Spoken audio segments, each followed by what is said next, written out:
Right, in the previous session, we started with OSI, Open System Interconnect, and we saw that there are 7 layers, and that 7 layers are not physical layers, they are logical. They are for us to understand what are all the steps need to be carried out for a packet to be eligible to communicate over the internet.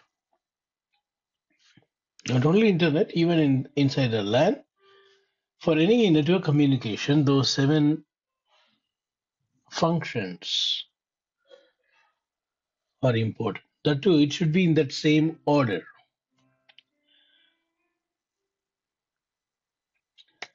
Now, we saw just an overview of all that 7 layer. I want to go a little bit deeper into those 7 layers. The application layer, as you all know, the network applications that we use to do some sort of communication considered as network application layer. So based on the application that you pick, the other 6 layers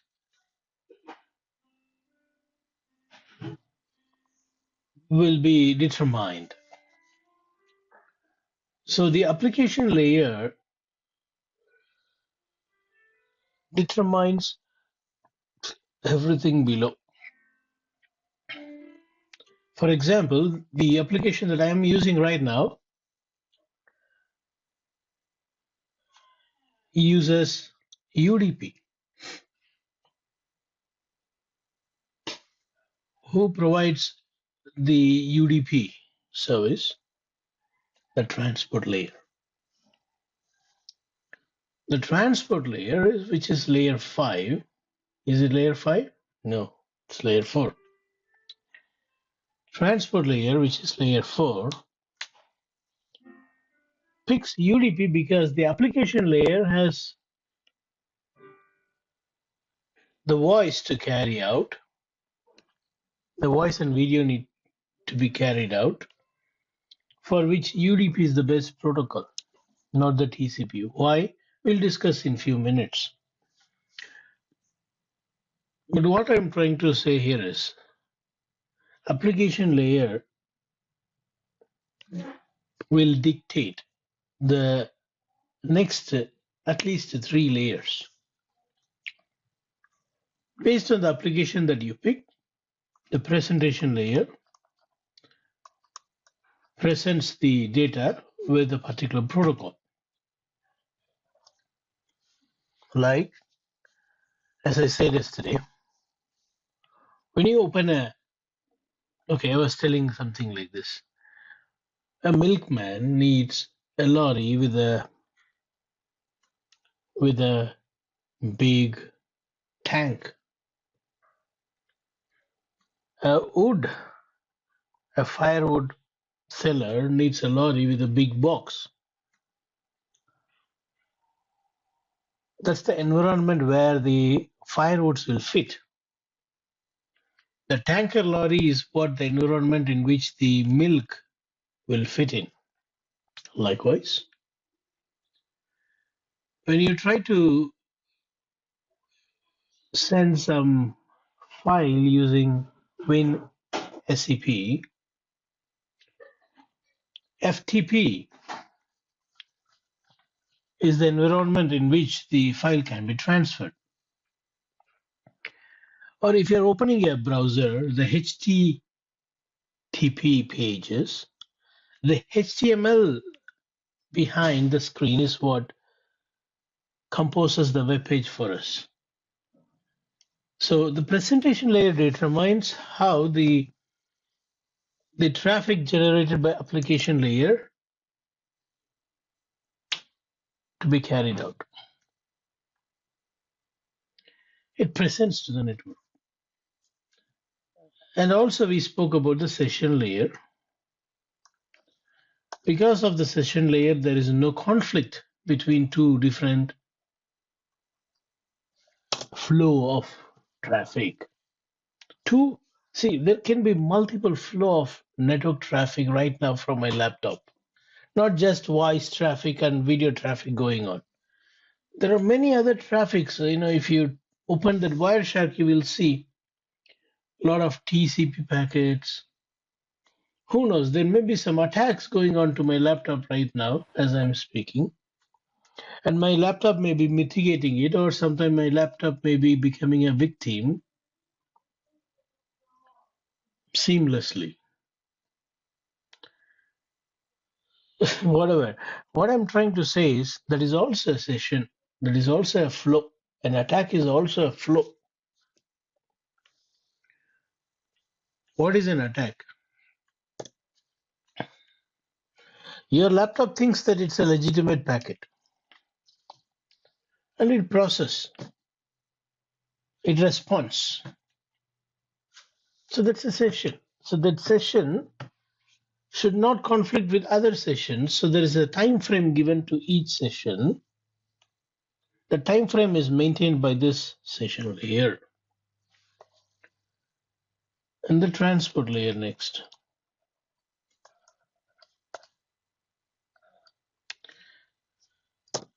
Earlier I said transport layer segments the big data into small pieces called segments, and also it sequences the segment. That sequence number helps to rearrange on the other side. Who rearranges on the other side? The other side device transport layer.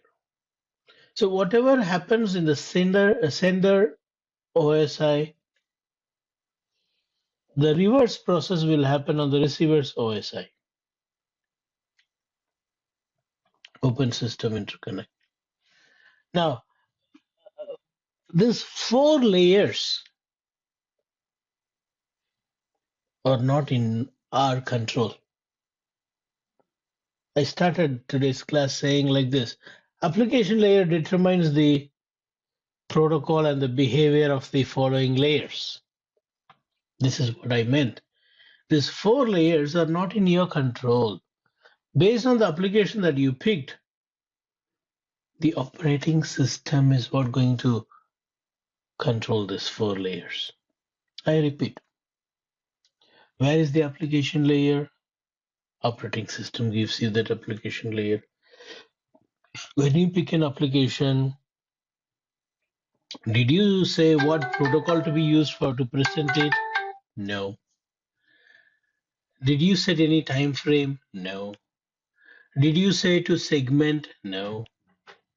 Then who does this? Operating system does it. Now, the transport layer picks one protocol, UDP or TCP. And it's not in your control or my control. It is all taken care by the operating system. Not only that, the port number,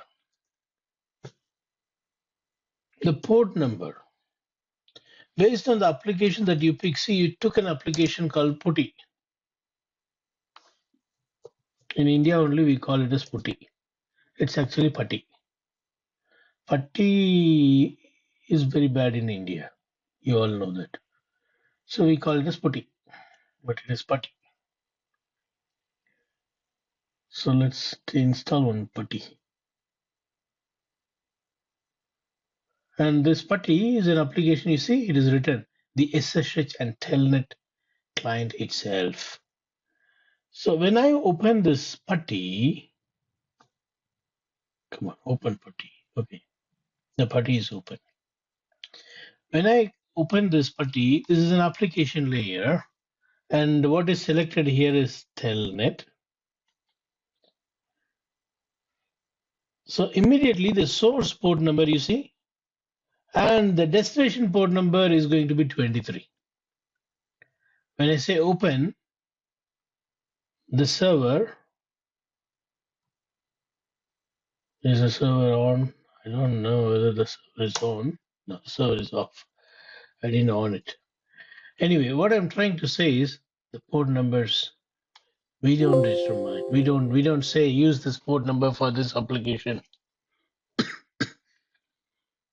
That is what I meant when I say the operating system take control of these 4 layers. Okay. Now what is next?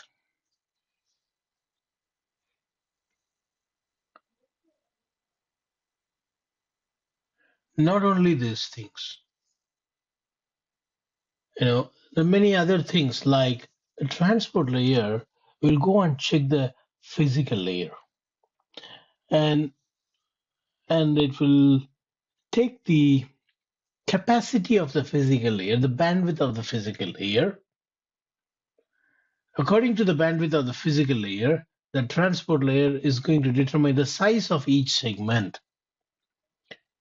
So you see, the transport layer now goes to the physical layer and talks. That is why I said in the beginning, application what you pick is what going to determine all the layers below. So it's not stopped here in the transport layer, the entire 7 layer is based on what the application that you picked.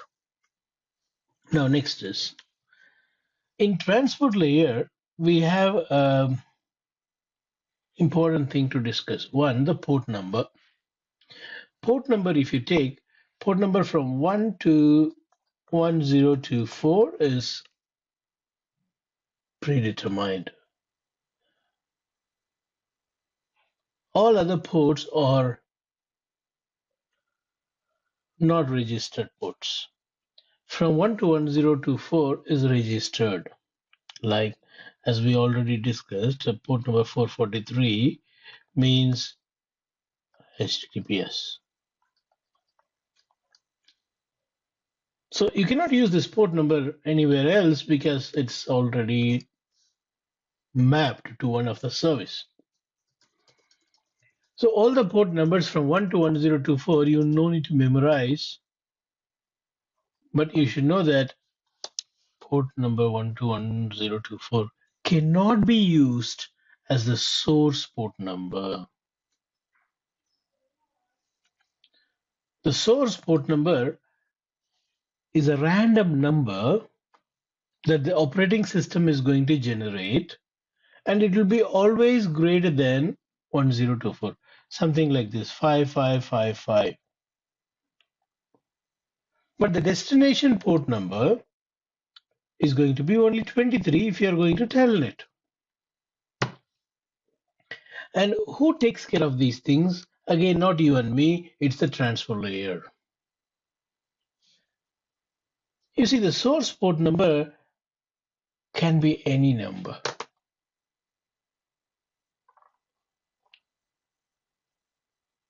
Only the destination port number need to be based on the application layer. In the application layer, I used putty or putty. When I open putty and click on telnet,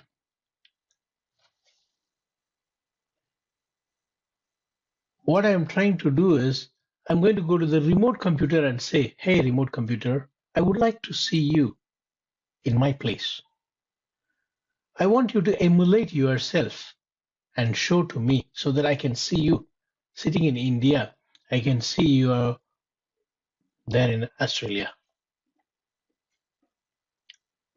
That's telnet, right? Terminal emulation. You emulate that terminal there, lying down there in Melbourne, in one place called Kotambati, to make available here in India, Nungambakam.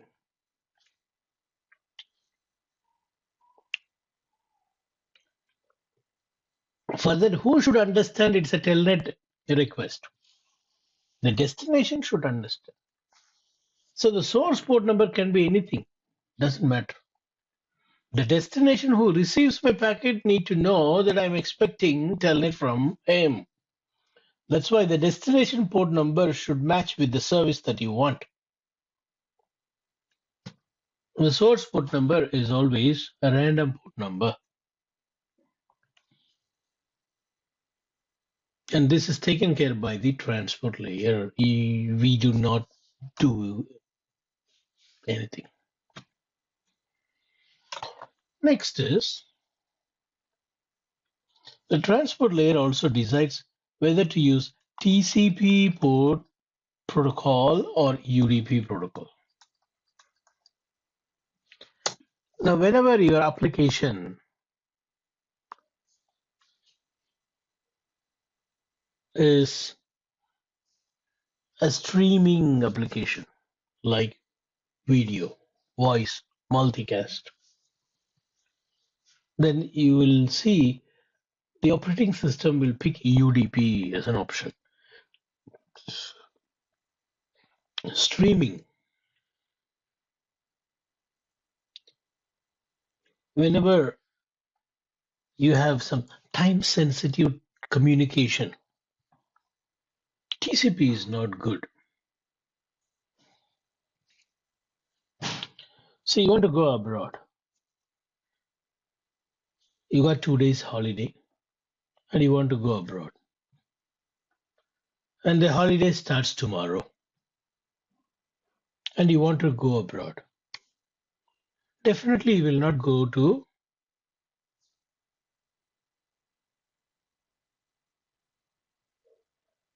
what? Istanbul. Why? You need a visa. It's a slow process. Tomorrow you want to start your vacation.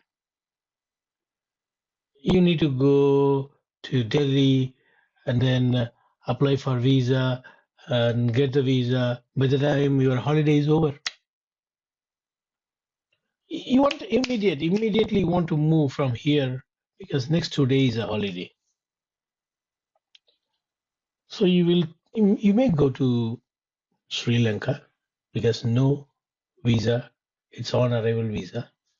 Even Dubai has now changed the policy on arrival visa for Indians,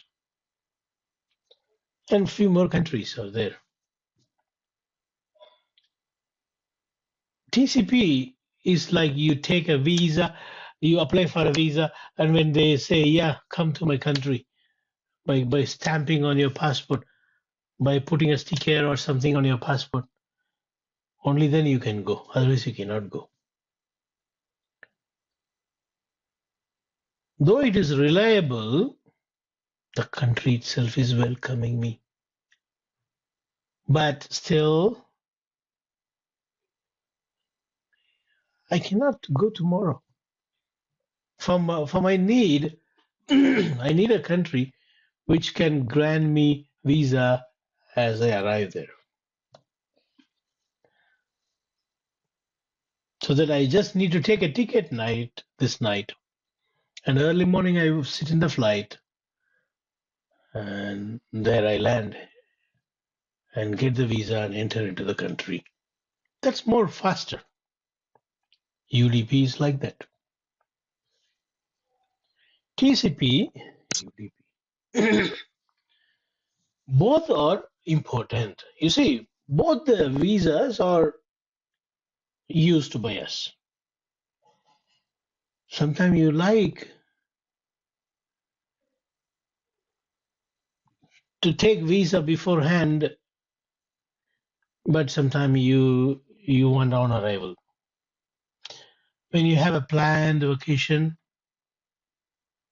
you want to apply for the visa and get the visa, then you fly because there is some sort of uh, less pressure when you travel with your family because visa is already there. You don't need to wait in the queue after landing for your on arrival visa. There you need to. It's a painful process, even though they say on arrival in some countries. It's painful process. They make you to sit for a long time. So you take the visa beforehand and then you fly.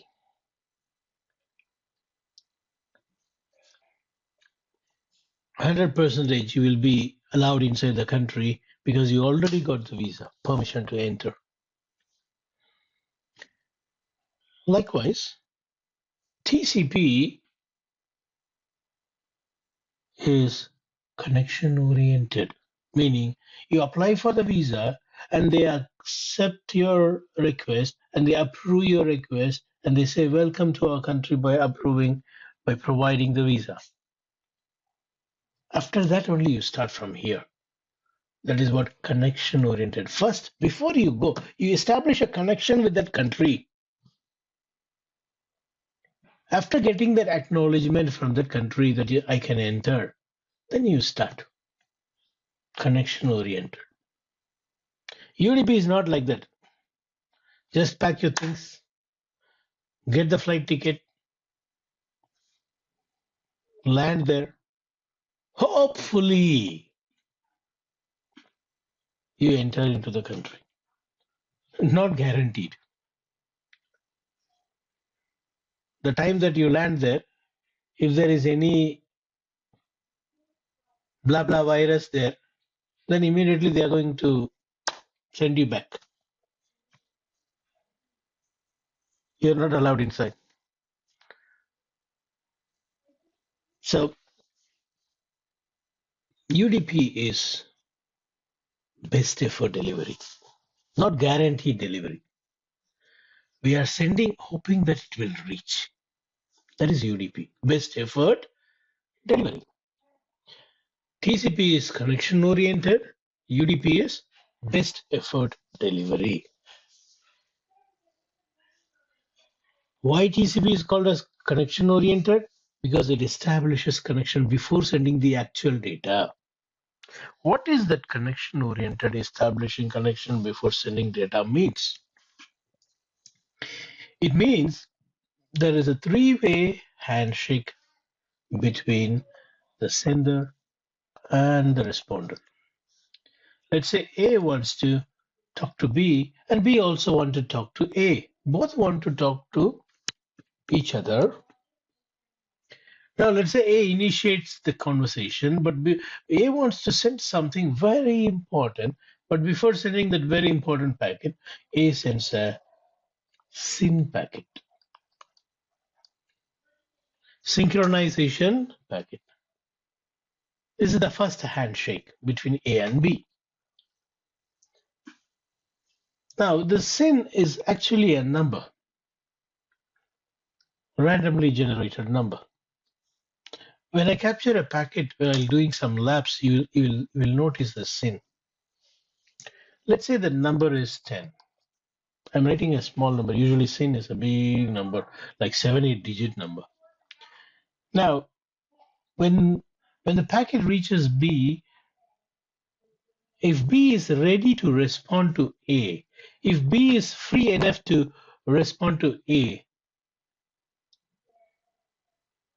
now B is going to send an acknowledgement called 11. When A receives this packet, acknowledgement packet with 11, it understands that B has received my 10. That's why he's asking for 11. See, B is not saying, I got your 10. B says, give me your 11. Which means what? I already got your 10. So that's the kind of forward acknowledgement that A is receiving from B.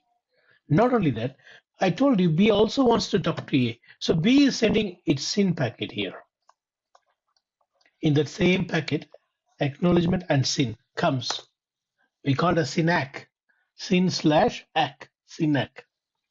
So let's say B is sending its SYN packet. As I told you, SYN packet is a dummy packet. Let's say this guy sends a SYN packet of 500.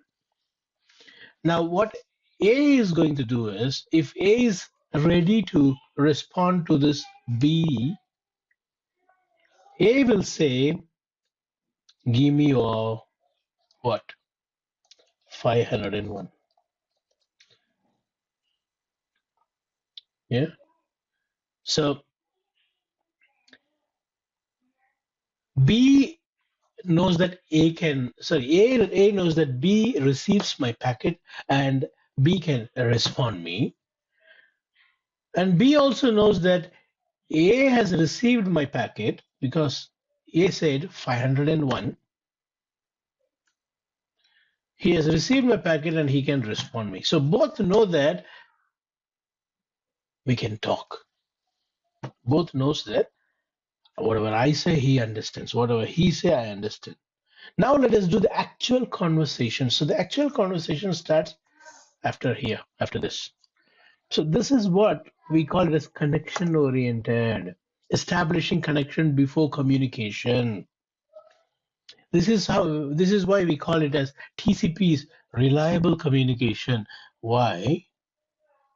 Because before sending, it is checking that the communication is possible.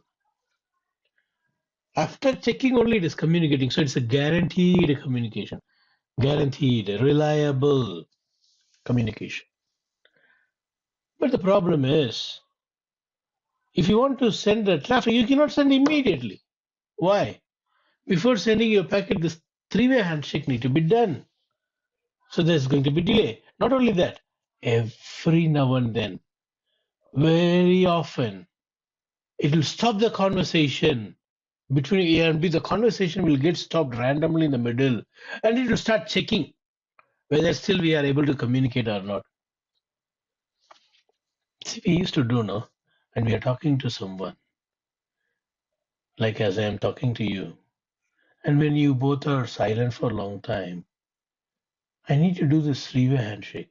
Hello, am I with you? Are we following? Do you have any question? That is what three-way handshake. So what has happened now? Our class has been interrupted in the middle. Our original flow is interrupted when I check the connectivity. This is what exactly happens when you do TCP communication. The communication will not be flowing. The flow will stop in the middle and then the three-way handshake will happen. Again, the flow will continue. Again, it will stop. Again, the flow will continue. So, because every now and then the original conversation is being stopped, you cannot use this TCP for voice, video, multicast, or any streaming. You cannot use this for any streaming traffic. For file transfer, you can use, because transferring file is not time sensitive. If some millisecond or 500 millisecond or 1 second delay, no problem.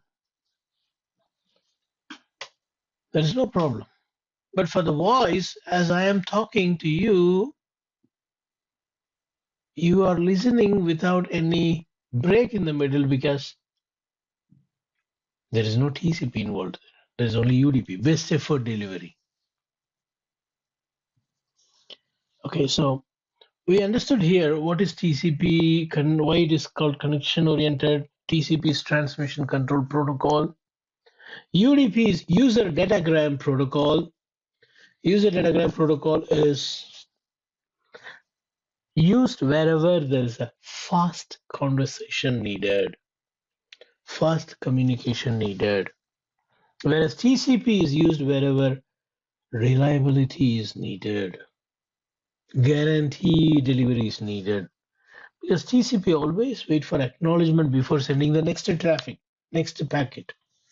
For every packet, you should send me an acknowledgement. Only then I'll send you the next packet, which is a time consuming, process consuming, cannot be used for live classes, video conferencing, telephonic conversations. Only UDP can be used in such places. Question, please.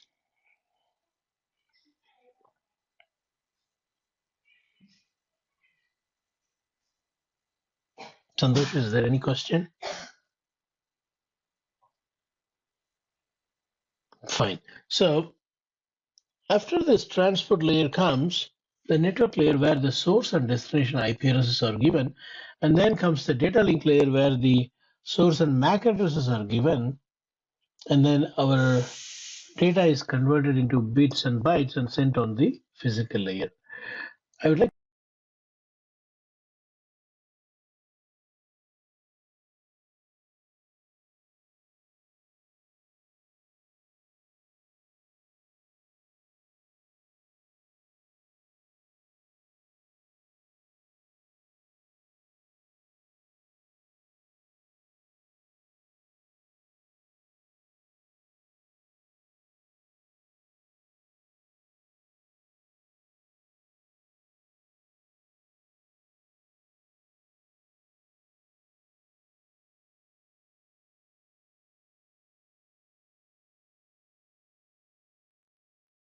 No, sir.